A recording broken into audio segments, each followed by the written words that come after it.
তোমাদের এসব কমেন্ট দেখে আমাকে এই ভিডিওটা বানাতেই হলো। সোজাসুজি ভিডিওতেই যাব, কিন্তু ভিডিওটা যদি একটুও কাজে লাগে লাইক দিয়ে চ্যানেলটাকে সাবস্ক্রাইব করে রাখুন। আর কিছু অসুবিধা থাকলে কমেন্টে অবশ্যই বলবেন। ভিডিও স্কিপ করলে কিন্তু কিছুই বুঝতে পারবে না, প্রত্যেকটা পয়েন্ট স্টেপ বাই স্টেপ বলবো। এই ভিডিওতে এই তিনটে জিনিস আমি একদম ক্লিয়ার করে দেব। মনিটাইজেশনের ক্রাইটেরিয়াগুলো, কিছু ভিউজ আসার পর কেন থেমে যায়, আর শেষে বলবো কি করে আগের তুলনায় বেশি ভিউজ আনতে পারবেন। চলো তাহলে ভিডিও শুরু করা যায়। প্রথমে জেনে নিই মনিটাইজেশনের ক্রাইটেরিয়াগুলো কিভাবে কাজ করে। ইউটিউব স্টুডিওর ভেতরে আর্ন অপশনে গেলেই মনিটাইজেশনের ক্রাইটেরিয়াগুলো দেখা যায়। আগে মনিটাইজ হতো 1000 সাবস্ক্রাইবার, 4000 ঘন্টা ওয়াচ টাইম বা 10 মিলিয়ন ভিউজ হলে। আর এখন 500 সাবস্ক্রাইবার, 3000 ঘন্টা ওয়াচ টাইম বা 3 মিলিয়ন ভিউজ। এবার এই পুরো বিষয়টাকে বুঝিয়ে বলছি। 500 সাবস্ক্রাইবার আর 3টে ভিডিও তোমাকে 90 দিনের ভিতরে আপলোড করতেই হবে।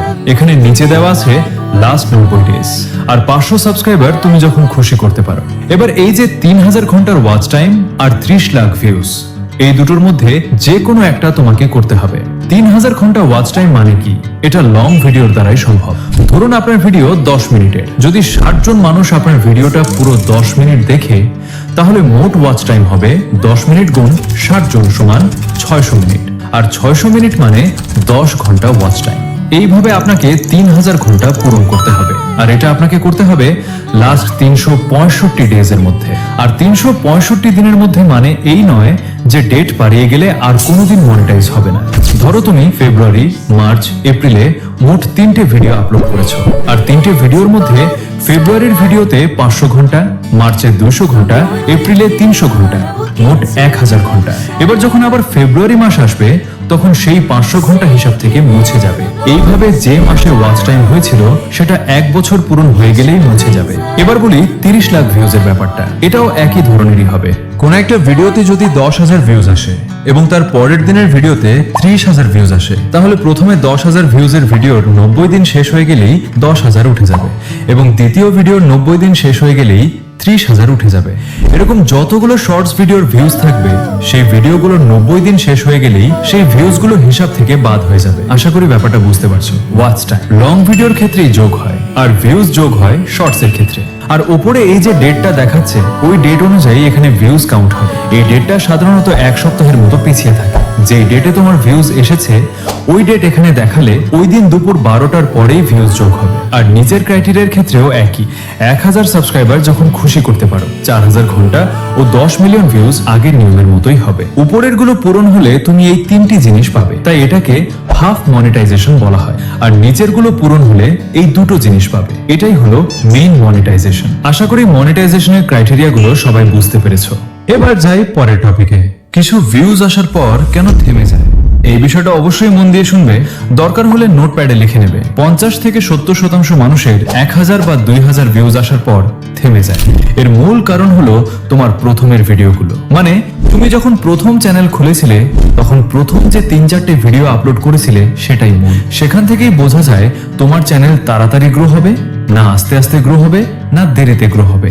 তুমি লক্ষ্য করে দেখবে যখন তুমি কোন নতুন চ্যানেলে প্রথম ভিডিও আপলোড করবে, যদি তাতে ভিউজ আসে তখন সেটা সোয়াইপ আপ রেশিও যদি কম থাকে তাহলে দেখবে ভিডিওতে বেশি ভিউজ আসার 90% সম্ভাবনা আছে। আর যদি অডিয়েন্স রিটেনশন দেখায় এবং সেটা যদি 100%-এর বেশি থাকে তাহলে 30,000, 40,000 বা 1 লাখ ভিউজও হয়ে যেতে পারে প্রথম ভিডিওতেই। আর যারা ভাবছো যে আমার তো 1000 ভিউজও আসে না প্রথম থেকে, তাহলে কি আমাদের চ্যানেল সবসময় এরকমই থাকবে? একদমই না।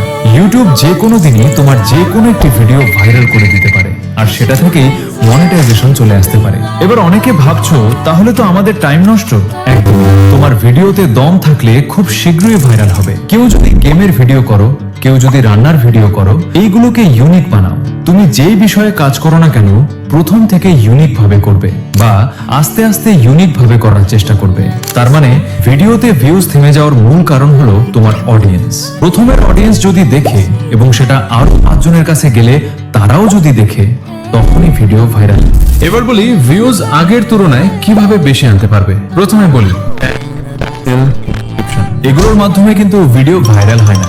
ভিডিও আপলোডের সময় শুধু ভিডিও অনুযায়ী একটা টাইটেল ও একটা হ্যাশট্যাগ দিয়ে আপলোড করতে পারো। একদমই দেবে না এমন নয়, কিছু না কিছু দিতেই হবে।